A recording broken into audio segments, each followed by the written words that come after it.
រៀបសួរបងប្អូនទាំងអស់គ្នាជួបជាមួយនឹងខ្ញុំម្ដងទៀតហើយថ្ងៃនេះដែរខ្ញុំចង់បង្ហាញបងប្អូនទាំងអស់គ្នាពីរបៀបធ្វើអន្ទង់អប់ជាមួយនឹងក្រដាសអាលុយមីញ៉ូមហើយគ្រឿងផ្សំដំបូងខ្ញុំមានអន្ទង់ចំនួន1ក្បាលបងប្អូនទម្ងន់វា3ខាំកន្លះហើយបន្ទាប់មកទៀតខ្ញុំមានស្លឹកក្រូចសើចម្ទេសស្រស់ហើយនិងម្ទេសក្រៀម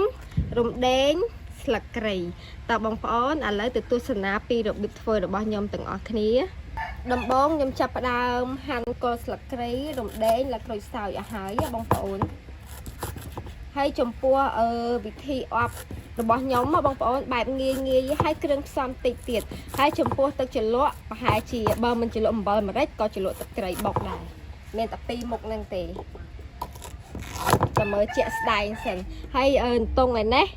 ប្តីខ្ញុំកំងណាខ្ញុំអត់ចង់ញ៉ាំទេអញ្ចឹងខ្ញុំទិញតែមួយឲ្យគាត់ទងស្រែទៀតណាបងប្អូន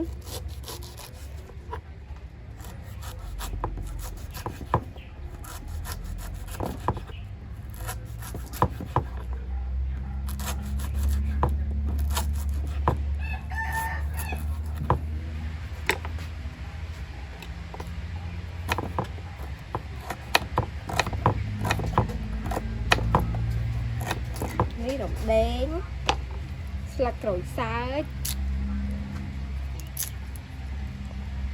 ថ្ងៃនេះវេន6វេន7ហើយបងប្អូនបានទៅវត្តនៅសម្រាប់ខ្ញុំអត់តាន់បានទៅទេបានថ្ងៃមុនបោះបាយបិណ្ឌថតបង្ហាញបងប្អូនទាំងអស់គ្នាមួយវីដេអូពួកបងប្អូនចង់ទស្សនាពីរបៀបដំណើរកំសាន្តឬក៏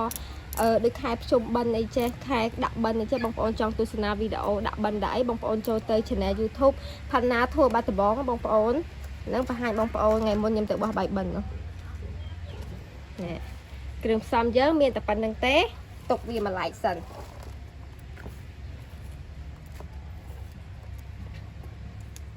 ចាហើយបន្តមកទៀតបងប្អូនខ្ញុំកាប់អន្ទង់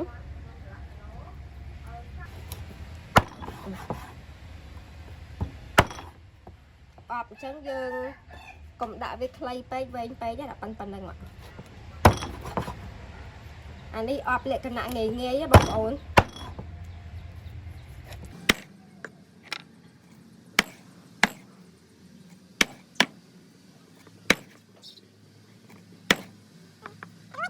ឥឡូវខ្ញុំចាប់ផ្ដើមប្រឡាក់គ្រឿងវាបន្តិចដើម្បីយើងខ្ចប់វានៅក្នុងក្រដាសអាលុយមីញ៉ូមបងប្អូន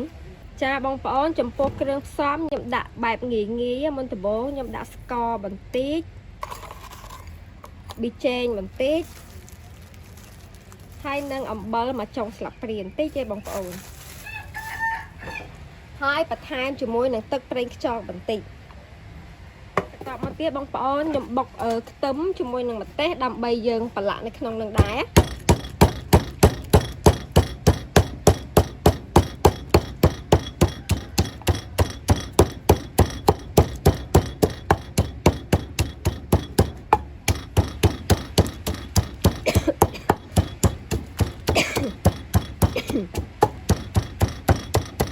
ចាខ្ញុំបុកឲ្យបែកតែប៉ុណ្្នឹងឯងបងប្អូនខ្ញុំអត់យកមាត់ពេកទេណាហើយបន្តមកទៀតយើងចាក់ចូលសាច់អន្ទង់របស់យើង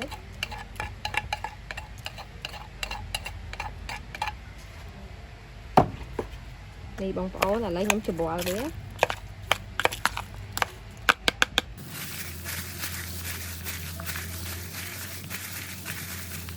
ចាយើងច្របល់វាទុកមកសន្ទុះហើយបន្តមកទៀតយើងដាក់គ្រឿងគល់ស្លឹកគ្រៃរំដេងและក្រូចសើច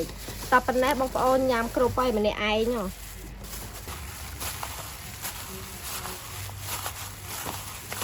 បន្ទាប់ពីខ្ញុំប្រឡាក់គ្រឿងក៏ដូចជាអប់វានៅគល់ក្រៃនឹងហើយបងប្អូនយើងទុកវាមកសន្ទុះធំទៅដើម្បីឲ្យអន្ទង់របស់យើងចូលជាតិចាំយើងយកវាទៅខ្ចប់កណ្ដាស់ចាបងប្អូនឥឡូវខ្ញុំចាប់ផ្ដើមខ្ចប់វាហើយនេះកណ្ដាស់អាលុយមីញ៉ូមនេះបងប្អូនខ្ញុំដាក់ចឹងណា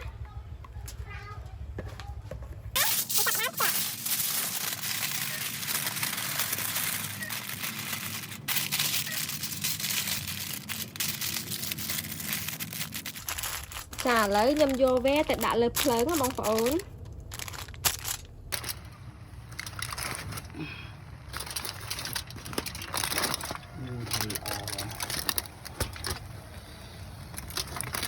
ឥ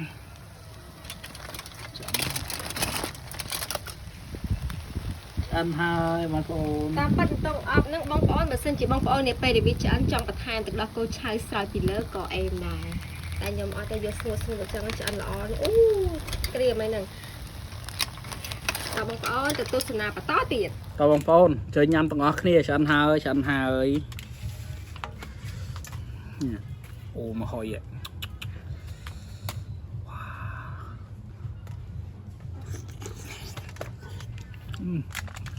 đau này nhỉ em từ cái lụa trâu từ cái lụa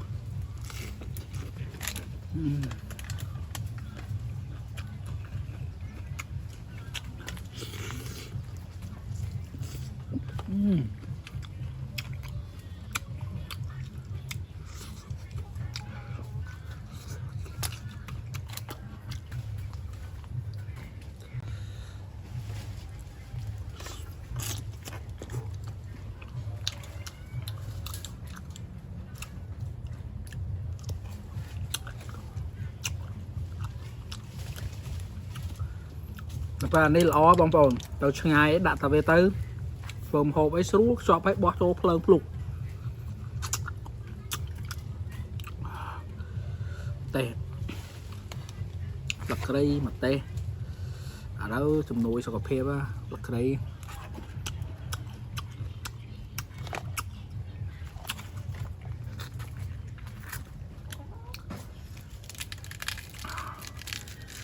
từng mà đánh ở ngayទៀត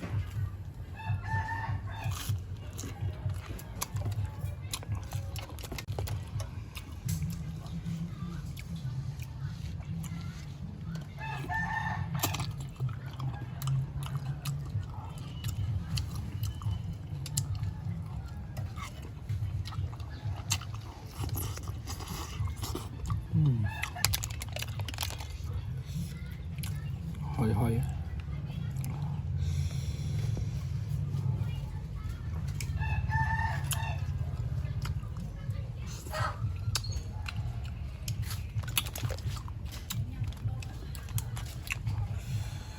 đây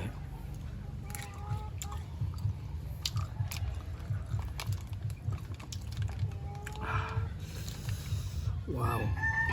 cái màu phô nó cái đậu chập đàn ba cái đậu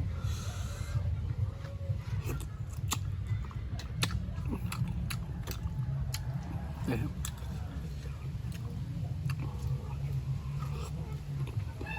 tên mà rạch phô mà tệ phồng rạch cát nữa mình rạch wow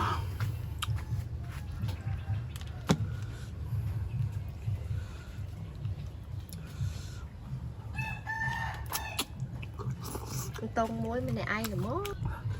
tục cái ba lời pôn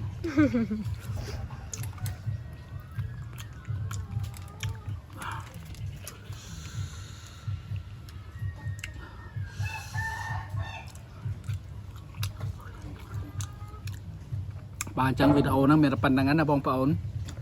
សូមអរគុណបងប្អូនសម្រាប់ការចូលរួមទស្សនាវីដេអូពីដើមដល់ចប់បាទជួបគ្នាវីដេអូក្រោយបាយបាយ